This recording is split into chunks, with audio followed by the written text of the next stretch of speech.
Fatality. What's going on, everybody? Welcome back to Tony Live. Today, we're talking about the Mortal Kombat movie. Let's get right into it.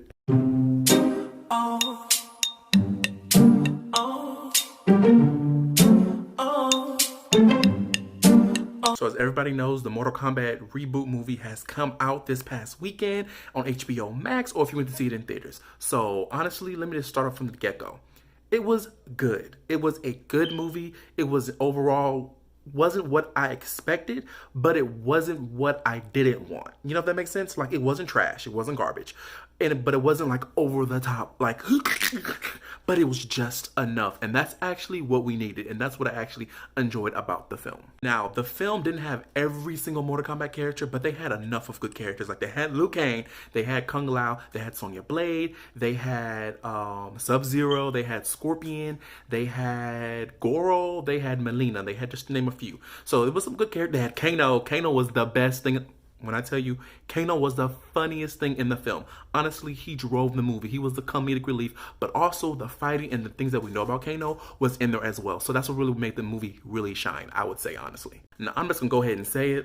Liu Kang in the film was a bitch. I mean, he was a baby back Tonka trunk bitch. He was so scared of, like, he was so scary. Like, he was not the strong-willed, kick-ass, what up motherfucker type of person that we know and love. He was a, he was a little bitch. However, I will say by the end of the film, he does start to resonate to the person that we like. He does his special.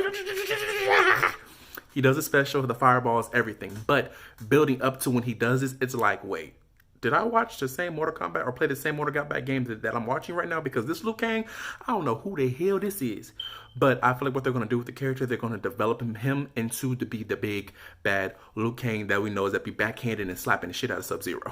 Now, SubZero lived up to the film. He was the villain, he was the killer, he was the ruthless assassin. He was everything we know and love SubZero to be, and that's what really made the film shine. Now, with Scorpion, what you get kind of, you get a kind of backstory to who the character of Scorpion and SubZero were, and who they come up to be, who we know them in the video games. SubZero didn't have a ton of screen time, but when he was on the screen, he was lit. Now, once again, in the film, what they do is they kind of break down the history between SubZero and Scorpion, something that I really didn't know playing the video games. So you get to see why they are enemies, moral enemies. You get to see that straight up, and then you get to see them into their elements, which is how they become SubZero and Scorpion. I thought that was really cool because I didn't know that. Maybe some people didn't know, but if you didn't know that, it was good to see that.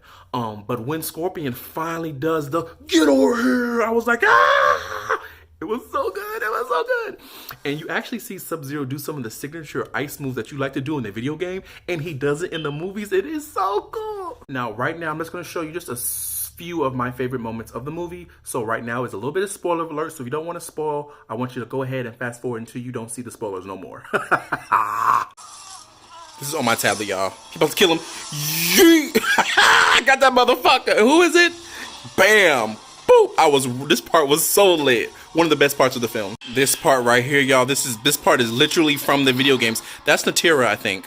I've never really played her before, so I didn't know who the hell she is, but she ugly as hell. But watch, with her little bat wing, you ugly, you about to die, ho.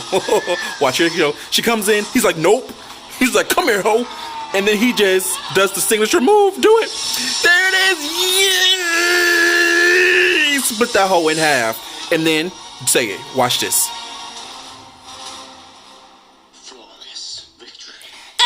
There it is. The bicycle kick. Ah! Yeeted his ass. Y'all, this scene right here when Sonya Blade brings her fine ass in. Whoo! Yeet!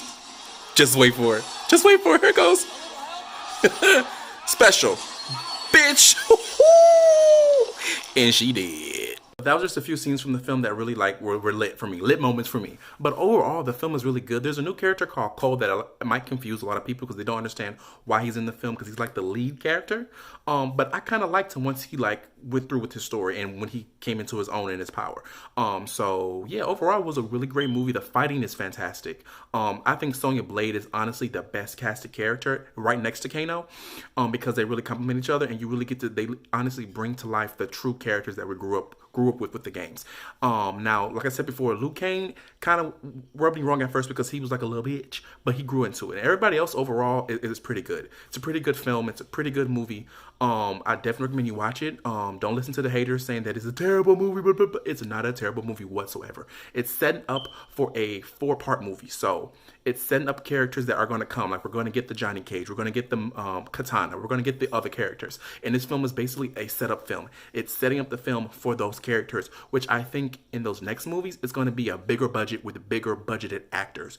In this film, you might not recognize many of the actors, but they do the job, especially Jax. At first, I was worried about the actor who plays Jax because I know him from Supergirl and some other shows where he was okay. But when it comes to movies, he hasn't been the best. But this one, he was born to play this one. He's really good at Jax. Although at first, when you see Jax's arms, you're like, what the fuck is that? I'm not going to spoil it for you, but just know, when you first see Jax's arms, you're like, who is that? What is that? But then it comes together. But all in all, y'all, please go watch the Mortal Kombat movie. Go show it some love. Go stream it. It's a great movie. I enjoyed it from start to finish. So yeah. Also, this film made me hate SubZero even more. I was never a SubZero fan, but seeing how evil and how vindictive, how much of a baby bag bitch he is, you're gonna see this in this film. SubZero ain't shit. All right, you guys, that's all I got for you today. Please make sure you like, comment. I read every single comment that's posted on my videos, so please list those comments. Subscribe. Make sure you're subscribed. I really do appreciate that. And you already know what it is. Love, peace, and yeet. Also, before I go, I have to do one more time. Fatality, brutality, flawless victory.